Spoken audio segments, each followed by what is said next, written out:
بسم اللہ الرحمن الرحیم رب اشرح لی صدری ویسر لی امری واحلل عقدۃ من لسانی یفقہوا قولی۔ اچھا جی، تو ہم نے کل دیکھا لینگویج کیا ہوتی ہے، اس کی ڈکشنری میننگ کیا ہے لینگویج کا، لغت کا، اور اس کو اصطلاحی معنی میں ہم کیسے استعمال کرتے ہیں۔ آج ہمارا لیسن ہے فنکشنز آف لینگویج، وظائف اللغہ۔ تو کہتے ہیں جی ان اللغہ وعاء الفکر۔ وعاء ہم بولتے ہیں ٹول کو ہی، یا اب کہہ لیں کہ اردو میں اگر ہم اس کا وعاء کا مطلب لیتے ہیں برتن، کوئی ظرف، ٹھیک ہے، کہ ان اللغہ وعاء الفکر، کہ جو فکر ہے، جو سوچ ہے، یہ اس کا برتن ہے، یعنی کہ اس کی ٹرانسمیشن کا ذریعہ ہے۔ اب ایک بات یہاں پہ آئے گی جس میں فکر اور لینگویج اوور لیپ کریں گے، کہ ایک تو یہ ہے کہ ہم جو اپنے افکار و نظریات ہوتے ہیں وہ لینگویج کے ذریعے منتقل کرتے ہیں ایک بندے سے دوسرے تک۔ پھر دوسرا یہ کہتے ہیں کہ لغت ہی سے تو جو ہمارے افکار و نظریات ہیں وہ جنم لیتے ہیں۔ اب یہ بات آگے آئے گی کہ ہم نے کہنا ہے کہ جو ہمارے افکار ہیں وہ ہم نے لینگویج کے ذریعے منتقل کرنے ہیں، کہ لینگویج ایک آلہ ہوگا، ٹول ہوگا جس کے ذریعے ٹرانسمیشن ہوگی۔ تو پھر دوسرا سوال بنتا ہے کہ وہ افکار و نظریات آتے کہاں سے ہیں؟ تو کہتے ہیں کہ وہ بھی لغت سے ہی جنم لیتے ہیں، وہ بھی اٹ سیلف لغت میں ہی ہوتے ہیں، ٹھیک ہے۔ یہ آگے بات ہونی ہے۔ وَلَهَا وَظَائِفٌ بَيَّنَهَا عُلَمَاءُ اللِّسَانِيَّات، کہ جو آپ کے پاس لغت ہے، جو لینگویج ہے، اس کے مختلف وظائف ہیں، اس کے مختلف فنکشنز ہیں، جن کو مختلف جو علماء لسانیات ہیں، علماء لسانیات آپ کو پتہ ہے جن کو ہم لنگوسٹ کہتے ہیں، لنگوسٹس یعنی عالم لسانیات، انہوں نے وہ بیان کیے ہیں۔ وَأَمَّا الْمُرَادُ بِالْوَظَائِف، اور وظائف سے مراد کیا ہے؟ فَهِيَ الْأَهْدَافُ وَالْأَغْرَاضُ وَالْأَعْمَالُ الَّتِي تَقُومُ بِهَا اللُّغَةُ فِي الْمُجْتَمَعِ الْإِنسَانِي۔ وظائف سے مراد ہم کیا لیتے ہیں؟ وظائف سے مراد وہ اہداف ہیں، وہ اغراض ہیں، اور وہ اعمال ہیں۔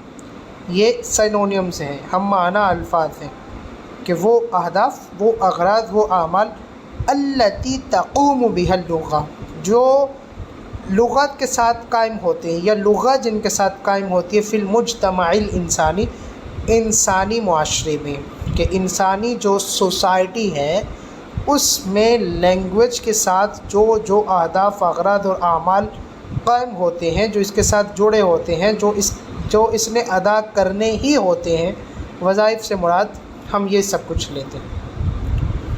وقد ناقشہ، ناقشہ مناقشہ، آپ کو پتہ ہے نا، بحث کرنا، ٹھیک ہے، کچھ مناقشہ کرنا۔ وقد ناقشہ، اچھا جی، کہتے ہیں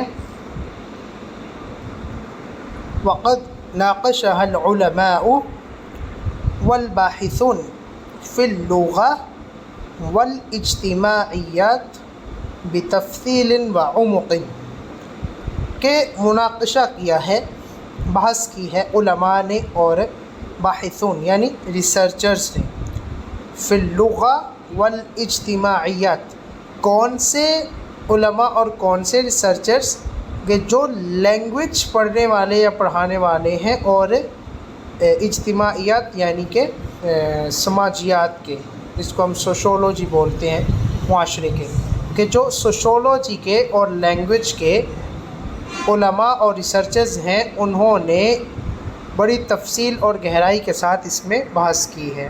کس میں؟ لغت کے وظائف کے بارے میں، کہ کیونکہ اب یہاں پہ صرف لینگویج کے علماء کی بات نہیں ہو رہی، علماء سے مراد ہم اسکالرز لیتے ہیں، ٹھیک ہے، بلکہ سوشولوجی کے، کیونکہ لینگویج کا جو ہم نے پہلے بھی پڑھا تھا کہ جو سوشو لنگوسٹکس ہے، یہ سب سے بنیادی قسم ہے علم لغہ کی، کیونکہ لغت کا وجود ہی معاشرے کے ساتھ ہوتا ہے، اور معاشرے کا وجود لغت کے ساتھ ہوتا ہے۔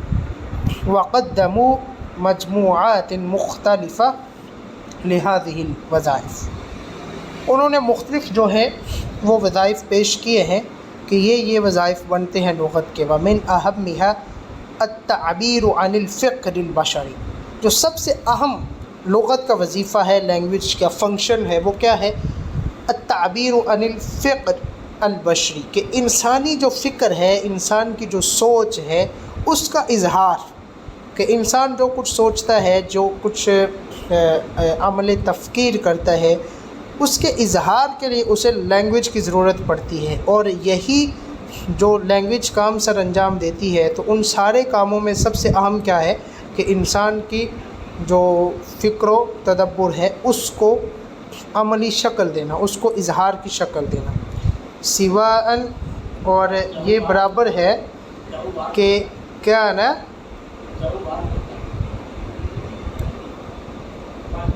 متعلقاً بأمور عقلیہ محض ام بالعواطف والاحاسیس والرغبات الانسانیہ. اب دیکھیں کہ جو فکر بشری ہے اس میں اب کہہ رہے ہیں کہ دو چیزیں آ گئیں کہ یہ برابر ہے کہ چاہے وہ محض امور عقلیہ کے متعلق ہو، یعنی کہ لاجیکل تھنکنگ ہو انسان کی، یا پھر بالعواطف والاحاسیس، یا پھر اس کی جو فیلنگز ہیں، والاحاسیس والرغبات الانسانیہ، یا پھر اس کی جو انسانی میلانات ہیں ان کے بارے میں ہو. کہتے کہ انسانی فکر کی تعبیر، انسانی فکر کا اظہار جو ہے وہ سب سے اہم وظیفہ ہے لینگویج کا. اور وہ فکر چاہے لاجیکل تھنکنگ ہو محض، یا پھر وہ فکر جو ہے اس کا تعلق انسان کے احساسات، جذبات اور اس کی فیلنگز، ایموشنز اور جو ذاتی میلانات ہیں، یعنی کہ جن میں لاجیکل تھنکنگ انوالو نہیں ہوتی، ان سب کا جو اظہار ہے، اور ان سب کے اظہار کے لیے جو انسان کو ضرورت پڑتی ہے وہ لینگویج کی پڑتی ہے. اور لینگویج کے ذریعے ان کا اظہار ہوتا ہے. یہ سب سے بیسک فنکشن بنتا ہے کس کا؟ لینگویج کا. اب عواطف کا میننگ کیا کریں گے یہاں پہ سر؟ کیا عواطف کا میننگ کیا کریں گے یہاں پہ؟ عاطفہ جو ہوتا ہے نا، عاطفہ ہم مطلب ہے کہ ایک جو عاطفہ ہے، اور ایک اور لفظ استعمال ہوتا ہے میرے ابھی آ رہا تھا ذہن میں، یہ مطلب ہے کہ سائنونیمز استعمال ہوتے ہیں، اس کا معنی ہم فیلنگز بھی کرتے ہیں اور ایموشنز بھی کرتے ہیں. ایک عاطفہ ہوتا ہے، عاطفہ اصل میں اردو ترجمہ ہے، عربی ترجمہ ہے حس کا، یعنی کہ ہم کہتے ہیں کہ یہ انسان کی، جیسے ہم کہتے ہیں نا کہ یہ سونگھنے کی حس ہے، تو اور یہ دیکھنے کی حس ہے. تو عاطفہ ہم حس کے معنی میں کرتے ہیں. ایک اور لفظ استعمال ہوتے ہیں، اب ذہن میں آ گیا تو میں آپ کو بتا دوں. کیا ایک ہوتا ہے نہیں اس طرح کا نہیں، اور ابھی چلتے جائیں گے نا تو آئے گا. اچھا، کہتے ہیں جی وفی ضوء تعریف اللغہ لابن جنی، کہ جو ابن جنی کی تعریف ہے اس کی روشنی میں کیا ہے کہ انہا اصوات یعبر بها، یا یعبر دونوں ہی پڑھتے ہیں، کل قوم عن اغراض و تعریفات مختلفہ للغہ. ابن جنی کی تعریف کی روشنی میں اور جو مختلف دیگر تعریفات ہیں ان کی روشنی میں، نستنبط منہا، ان تمام تعریفوں سے ہم استنباط کرتے ہیں کہ ان اہداف اللغۃ و اغراضها و وظائفها، کہ جو لینگویج کے اہداف ہیں، اس کے اغراض ہیں اور اس کے وظائف ہیں، تندرج تحت الموضوعین الاساسیین، دو جو بنیادی موضوعات ہیں ہم ان کے تحت جو ہیں ان کو درج کر سکتے ہیں، ان کے تحت ہم ان کو بیان کر سکتے ہیں. وہ کیا ہے؟ مطلب ہے کہ ہم لغت کے جو وظائف ہیں ان کی دو بڑی تقسیمات کر سکتے ہیں. وظائف اللغہ کو ہم دو حصوں میں، بڑے حصوں میں تقسیم کر سکتے ہیں. ایک ہے وظیفۃ اللغہ من الجہۃ الفردیہ، یعنی کہ ایک فرد کے اعتبار سے. For example I am a part of society, کہ میں یا میں کہتا ہوں کہ I am a unit of society, کہ میں معاشرے کا ایک یونٹ ہوں، ایک اکائی ہوں. میرے جیسی مختلف اکائیوں سے مل کے معاشرہ بنا ہے. تو ایک یہ ہے کہ میں ایز اے یونٹ دیکھوں، کہ فردی طور پہ وظیفۃ اللغہ دیکھوں. اور دوسرا ہے وظیفۃ اللغہ من الجہۃ الاجتماعیہ، یعنی کہ میں پوری ہول یعنی کہ کمپلیٹ جو ایک مکمل معاشرہ ہے، سوسائٹی ہے، اس نظر سے، اس جہت سے دیکھوں. اب فرق کیا ہے کہ جب ہم نے وظیفۃ اللغہ من الجہۃ الفردیہ دیکھنا ہے، یعنی من ذات الانسانی کا وجود مستقل، کہ انسان کا جو وجود ہے یہی وجود مستقل ہے. ہم نے جہت فردی کے طور پہ ہم وظیفۃ اللغہ دیکھ رہے ہیں کہ یہاں پہ ہم نے انسان کو ہی مستقل وجود تصور کرنا ہے. اب اس جہت سے کہتے ہیں کہ من هذه الجہہ اللغۃ اداۃ التفکیر الانسانی، کہ یہ انسانی فکر کا ایک ٹول ہے، کہ انسانی فکر کے اظہار کا ایک آلہ ہے، جس طرح ہم نے پہلے پڑھا. اب وہ بات جو میں شروع میں کہہ رہا تھا، یہاں پہ کہا کہ فالقاموس اللغوی الذاتی، کہ جو لغت کی ذاتی مطلب ہے کہ اٹ سیلف لینگویج ہے، جو ڈکشنری ہے، یشکل الی درجۃ کبیرہ طباعۃ التفکیر واتجاہہ، کہتے ہیں کہ جو اٹ سیلف لینگویج ہے، جو ووکیبلری کہہ لیں یا ڈکشنری کہہ لیں، کہ وہ بہت حد تک، بڑے زیادہ درجے تک وہ کس کے تابع آتی ہے؟ انسانی فکر اور اس کی توجہ کے.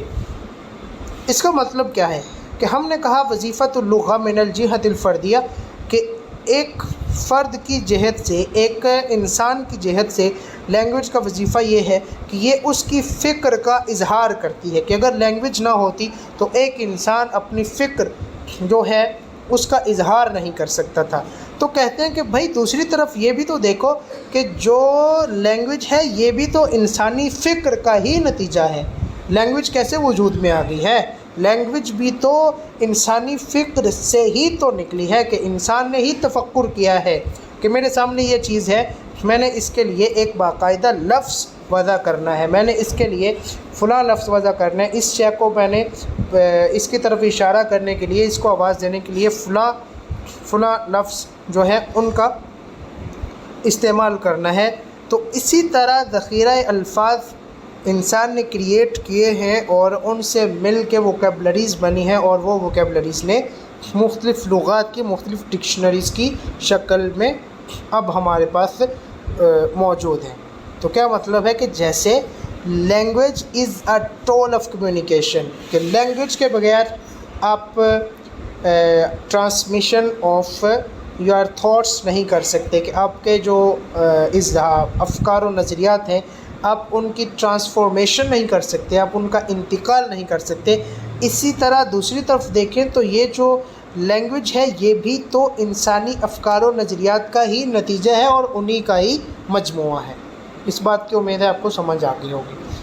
دوسری طرف جو دوسرا وظیفۃ اللغہ ہے من الجہۃ الاجتماعیہ، یعنی کون الانسانی جزءا فی الاجتماع البشری، کہ یہاں پہ ہم نے ایک مکمل انسانی معاشرہ دیکھا اور انسان کو اس کا ایک جز بنایا ہے.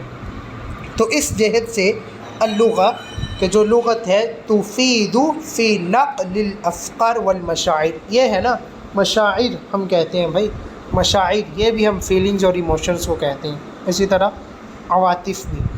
من انسانی لآخر، کہ جب ہم من الجہۃ الفردیہ میں دیکھتے ہیں تو اس میں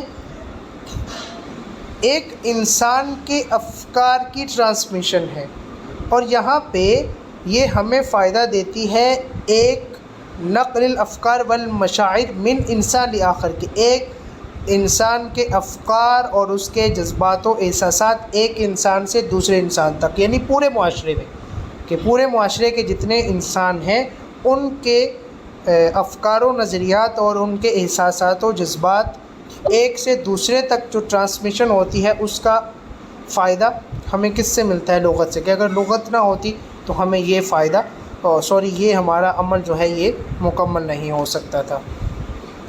یعنی کہ ہم یہ کہہ سکتے ہیں کہ فنکشنز آف لینگویج دو ہیں، ایک اس کا سنگولر پرسپیکٹیو اور ایک اس کا پلورل پرسپیکٹیو ہے، یعنی کہ ایک جہت فردی ہے اور دوسری جہت اجتماعی ہے۔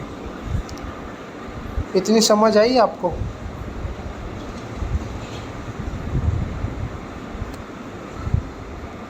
بھیا بولیا بھی تو کرو،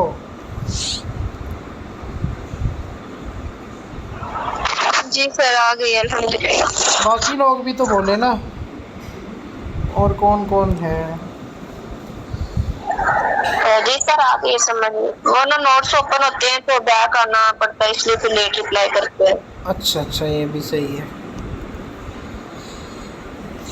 اچھا جی، اب وہ کہتے ہیں کہ وقد لخص العالم العلامہ اولبرٹ، اس کا نام ہے اولبرٹ، وظائف اللغہ فی النقاط التالیہ، کہ یہ جو ایک عالم اللغہ ہے اولبرٹ، انہوں نے جو وظائف اللغہ ہیں ان کو مندرجہ ذیل نقاط میں بیان کیا ہے، کہ انہوں نے کہا ہے کہ ہم 4 پوائنٹس بنا سکتے ہیں کہ یہ فنکشنز آف لینگویج۔ اب ہم نے اوپر جتنی بات پڑھی ہے کہ وظیفۃ اللغہ یا وظائف اللغہ کیا ہے، اس بندے نے ان 4 پوائنٹس میں ان ساروں کو بند کر دیا ہے۔ کیسے؟ وہ کہتے ہیں انہا تجعل للمعارف والافکار افکار البشریہ قیما اجتماعیتا، کہتا ہے کہ انہا یعنی کہ ان اللغہ، کہ جو لغت ہے یہ بناتی ہے للمعارف، معارف یعنی کہ جو ہماری تعریفات ہوتی ہیں، جو معارف سے اب کیا مراد لیں گے کہ یعنی کہ جو ہمارے آپس کے معاملات ہوتے ہیں، جو والافکار البشریہ اور انسانی افکار و نظریات قیما اجتماعیتا، ان کو یہ معاشرے میں قیمتی بنا دیتی ہے، یعنی امپورٹنٹ، کہ جو ہمارے معارف اور جو ہمارے افکار و نظریات ہیں ان کو یہ ایک سوسائٹل امپورٹنس دے دیتی ہے۔ کون؟ لینگویج۔ کس وجہ سے؟ بسبب استخدام المجتمع للغہ، کیونکہ جو معاشرہ ہے اس لینگویج کو استعمال کرنا ہے بقصد الدلالہ علی افکارہ و تجاربہ، کہ جب اس نے دلالت کرنی ہے اپنے افکار اور اپنے تجربات پر، اپنے ایکسپیرینسز پر، تو اس کو لینگویج کے استعمال کی ضرورت پڑنی ہے۔ اب آپ دیکھیں، کوئی بھی انسان جس کے ذہن میں کوئی فکر آئی، جس کو ہم کہتے ہیں کریٹیو تھنکنگ آئی، کوئی انوویٹیو تھنکنگ آئی، ٹھیک ہے، کوئی تخلیقی سوچ آئی، یا اس نے کوئی ایسا ایکسپیرینس کیا کہ اس نے کوئی ایسا ایکسپیریمنٹ کیا، ٹھیک ہے، جس کا اس نے کوئی کنکلوژن نکالا ہے، اس کا اس نے رزلٹ نکالا ہے، تو اب اپنی کریٹیو تھنکنگ اور اپنے ایکسپیریمنٹ کے رزلٹ کے اظہار کے لیے معاشرے کو یا معاشرے کے ہر فرد کو کس چیز کی ضرورت پڑنی ہے؟ لینگویج کی، زبان کی۔ تو یہی جو احتیاج ہے سوسائٹی کا اور انسان کا، یہ ان افکار اور ان تجربات کو معاشرے میں اہم بنا دیتا ہے۔ سمجھ آئی؟ آسان سی بات ہے لیکن تھوڑی سمجھنے والی ہے، کہ لینگویج ہی ایک ایسی چیز ہے جو ہمارے افکار کو اور ہمارے تجربات کو، ہمارے نظریات کو معاشرے میں اہم بناتی ہے۔ اور اہم کیوں بناتی ہے؟ کیونکہ ان سب چیزوں کے اظہار کے لیے ہمیں لینگویج کی ہی ضرورت پڑتی ہے۔ اگر یہ نہ ہو تو وہ ہمارے افکار و تجربات کسی کام کے نہیں ہیں۔ دوسرا فنکشن آف لینگویج کیا ہے؟ انہا تحتفظ بالتراث الثقافی والتقالید الاجتماعیہ جیلا بعد جیل، کہ یہ حفاظت یقینی بناتی ہے کس کی؟ بالتراث الثقافی، کہ جو ہمارا ثقافتی ورثہ ہے، ٹھیک ہے، والتقالید الاجتماعیہ، اور جو ہمارے سماجی اقدار ہیں، جو ہماری سماجی روایات ہیں، یہ ایک نسل سے دوسری نسل تک اس کی حفاظت کو یقینی بناتی ہے اور اس کی منتقلی کے عمل کو یقینی بناتی ہے، ٹھیک ہے، کہ لینگویج ہی ایک ایسی چیز ہے جو ہمارا ثقافتی ورثہ اور ہماری سماجی اقدار و روایات کا تحفظ یقینی بناتی ہے اور اس کو من نوعاً ایک نسل سے دوسری نسل تک اس کا انتقال کرتی ہے۔ پوائنٹ نمبر 3 ہے انہا باعتبار وسیلہ للتعلم، کہ اگر ہم اس کو تعلم کا یعنی سیکھنے سکھانے کا ایک ذریعہ سمجھیں تو یہ کیا کرتی ہے، تعین الفرد، یہ مدد کرتی ہے ایک فرد کی، علی تکییف سلوکہ و ضبطہ، کہ وہ اپنا رویہ اور اپنا جو کنٹرول ہے اس کو موافق بنائے۔ تکییف ہوتا ہے کہ کسی چیز کو یا اپنے آپ کو کسی چیز کے موافق بنانا، ٹھیک ہے، یا کسی چیز کو اپنے کے موافق بنانا۔ کہ اگر ہم لینگویج کو as a source of learning سمجھیں کہ یہ ایک سورس آف لرننگ ہے، یہ ایک وسیلہ تعلم ہے، تو یہ جو سیکھنے والا فرد ہے اس کی مدد کرتی ہے، اس کو بتاتی ہے کہ آپ نے اپنا رویہ موافق کرنا ہے کس کے، حتی یلائمہ ھذا السلوک تقالید المجتمع و سلوکہ، کہ آپ کا جو رویہ ہے وہ معاشرے کی جو اقدار ہیں اور جو معاشرے کا رویہ ہے انسان کے ساتھ، اس کے ساتھ موافق ہونا چاہیے اگر آپ لرننگ کا جو پروسیس ہے، جو لرننگ پروسیس ہے اس کو کمپلیٹ کرنا چاہتے ہیں۔ فار ایگزامپل ایک بندہ ہے، یہ ایگزامپل ہم پہلے بھی کئی دفعہ دے چکے ہیں، کہ ایک بندہ انگلش سیکھنا چاہتا ہے تو انگلش انوائرمنٹ کو اڈاپٹ کرے گا، انگلش انوائرمنٹ، انگریزی کا ماحول اختیار کرے گا، تو لینگویج ہی ایسی چیز ہے جو اس کو بتاتی ہے کہ آپ کا جو کوڈ آف کنڈکٹ ہے، جو آپ کا رویہ ہے، آپ نے اس کو اس ماحول کے موافق بنانا ہے، یعنی کہ اس ماحول کا جو رویہ ہے، فار ایگزامپل اس ماحول میں اگر لوگ انگلش کے نیٹو سپیکرز ہیں، انگلش کے علاوہ اور کوئی زبان نہیں بولتے، تو آپ کو انگلش سیکھنے کے لیے انہی کی روایات کو، انہی کی اقدار کو، انہی کے طور اطوار کو، انہی کے طرق کو اپنانا ہوگا، ٹھیک ہے۔ تو لینگویج جہاں پہ ہمیں کیا سکھاتی ہے کہ اگر ہم لینگویج کو سورس آف لرننگ کریں تو یہ سیکھنے والے کو یہ بتاتی ہے کہ بھائی آپ کو اپنا کوڈ آف کنڈکٹ، آپ کا اپنا رویہ، آپ کی اپنی اقدار جو ہیں وہ اس ماحول کے مطابق کرنا ہوں گی جس ماحول سے آپ کچھ سیکھنا چاہتے ہیں۔ چوتھا بڑا امپورٹنٹ ہے کہ انہا تزود الفرد بادوات التفکیر، کہ یہ انسان کو یہ سوچنے کے آلات دیتی ہے، مہیا کرتی ہے، بادوات التفکیر، سوچنے کے آلات، سوچنے کے ٹولز، کیا سوچنے کے، کہ وما كان المجتمع البشری یسیر الی ما هو علیہ الآن، کہ جو انسانی سوسائٹی ہے، جو انسانی معاشرہ ہے، یسیر الی ما هو علیہ الآن، کہ یہ پہلے کس پہ چل رہا تھا، کیا نہ یسیر، کہ یہ پہلے کس پہ چل رہا تھا، الی ما ہوا، اب تک، اور ما ہوا علیہ الآن، اور اب کس پر ہے، یعنی کہ لینگویج ہمیں ایک تھنکنگ ٹول پرووائڈ کرتی ہے، یہ سوچنے کا آلہ پرووائڈ کرتی ہے کہ ہم اپنے معاشرے کا انالیسس کر سکیں کہ جو ہمارا یہ جو انسانی معاشرہ ہے یہ پہلے کیسے چل رہا تھا، پہلے اس کی جو اقدار تھیں، روایات تھیں، سماجی اقدار، ثقافتی روایات و اقدار وہ کیا تھیں اور اب کیا ہے۔ یہ بھی کس کے ذریعے ممکن ہوتا ہے، ہماری اپنی لینگویج کے ذریعے، اور یہ بھی کیا ہے، ایک وظیفۃ اللغہ ہے۔ امید کرتے ہیں آپ کو وظائف اللغہ بڑے اچھے اور احسن انداز میں سمجھ آ گئے ہوں گے۔